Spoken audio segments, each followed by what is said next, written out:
أعوذ بالله من الشيطان الرجيم بسم الله الرحمن الرحيم والصلاة والسلام على أشرف الأنبياء والمرسلين نبينا محمد وعلى آله وأصحابه أجمعين وأشهد أن لا إله إلا الله وحده لا شريك له وأشهد أن محمدا عبده ورسوله صلى الله عليه وسلم ثم أما بعد يقول رب العالمين سبحانه وتعالى في كتابه الكريم أعوذ بالله من الشيطان الرجيم بسم الله الرحمن الرحيم إنا أنزلناه في ليلة القدر وما أدراك ما ليلة القدر ليلة القدر خير من ألف شهر تنزل الملائكة والروح فيها بإذن ربهم من كل أمر سلام هي حتى مطلع الفجر سبحان الله.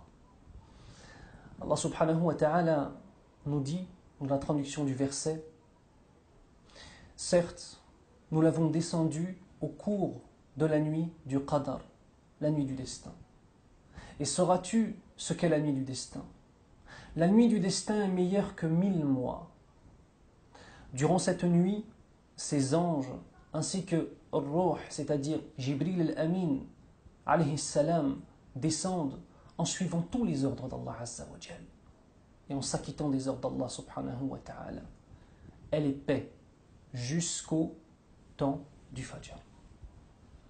Allah subhanahu wa ta'ala, à travers cette sourate noble, sourate mécoise, nous donne des trésors, un nombre de trésors incalculables. Le premier des trésors qu'Allah subhanahu wa ta'ala, c'est une information capitale pour nous, qui est que durant cette nuit, le Coran al-Karim a été révélé pour la première fois. Iqra. Iqra bismi rabbika alladhi khalaq. Lis au nom de ton Seigneur qui a créé. Toute la mission prophétique de Muhammad ibn Abdillah sallallahu alayhi wa sallam commence durant cette nuit décisive, capitale, bénie. Puis ensuite Allah subhanahu wa ta'ala, pour nous interpeller, nous dit وَمَا أَدْرَاكَ مَا لَيْلَةُ الْقَدْرِ. Mais sauras-tu donc ce qu'est la nuit du destin? Et la réponse vient. Laylatul Qadri khayrun min alfi shahr. Allahu Akbar. La nuit du destin est meilleure que 1000 mois. Ikhwan, 1000 mois, cela fait plus de 83 ans d'années lunaires. Et en année solaire, environ 80 ans.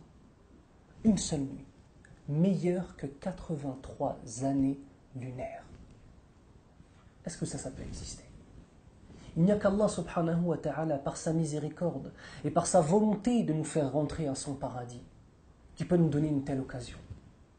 Regardez le Hajj, regardez Ramadan.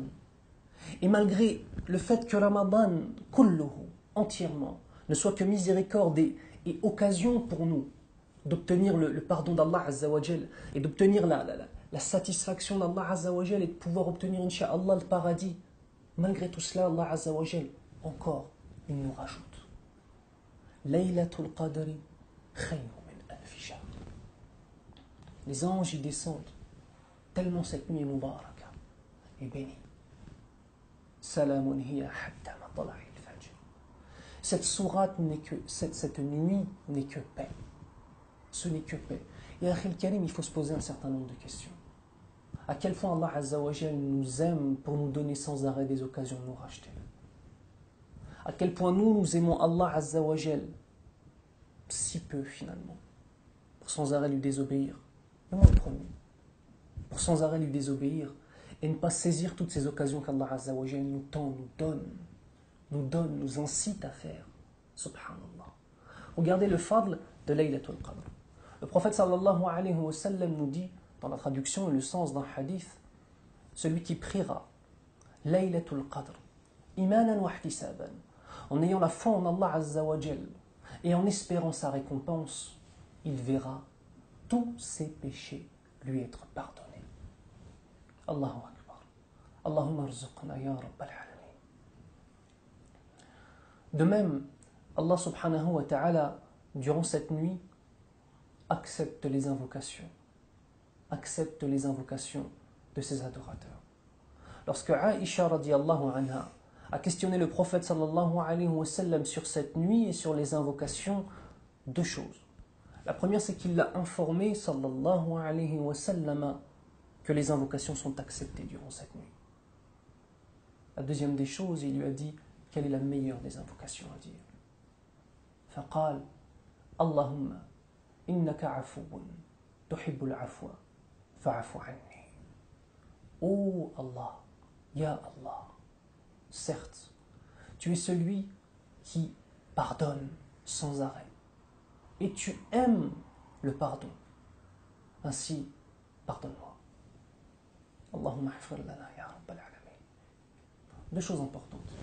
La première des choses, dire que les invocations sont acceptées durant cette nuit, je ne veux pas que l'on passe dessus et qu'on le balaye du revers de la main.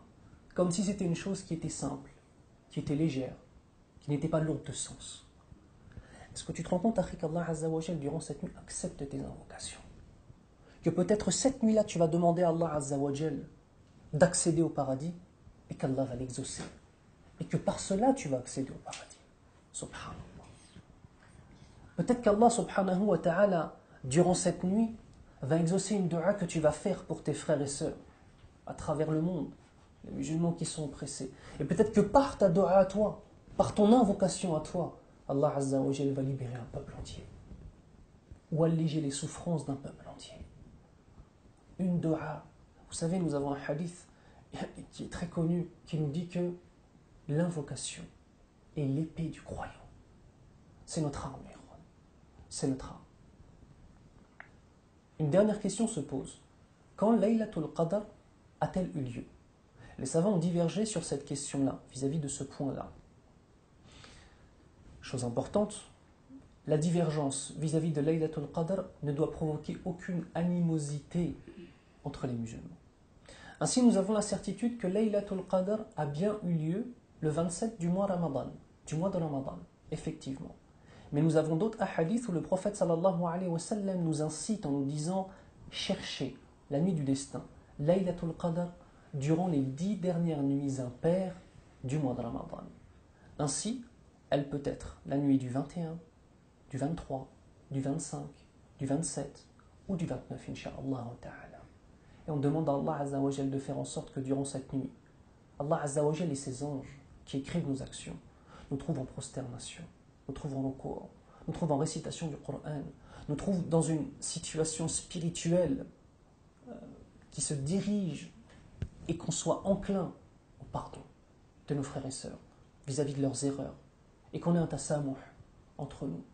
Demande à Allah Azza wa Jal de faire en sorte que chacune de ces nuits de Ramadan soit toutes plus dans la concentration les unes que les autres et que Laylatul Qadr, cette nuit du destin, soit le summum de notre khushu', de notre concentration et de notre volonté de changer, de nous améliorer. Et chaque fois qu'on change, et chaque fois qu'on s'améliore, on change et on améliore notre cercle intime, nos femmes, nos enfants, nos parents. Et chaque famille qui s'améliore, améliore d'autres familles autour d'elle. Et toute une somme de familles, ça fait une société. Un seul Ramadan peut changer toute une société. On a dit 1 mois pour changer ta vie. Où en es-tu de ce changement?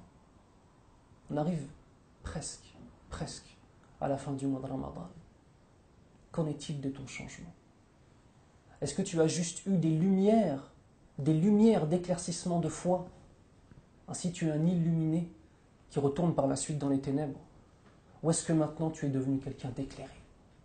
Et sache mon frère, sache ma sœur, que cette communauté, et non pas Allah Azza wa Jal, et non pas l'islam, mais la communauté a besoin d'hommes et de femmes qui soient éclairés, et pas simplement des illuminés qui se réveillent pendant 1 mois, 1 mois et demi, 2 mois, qui retournent dans un sommeil spirituel profond.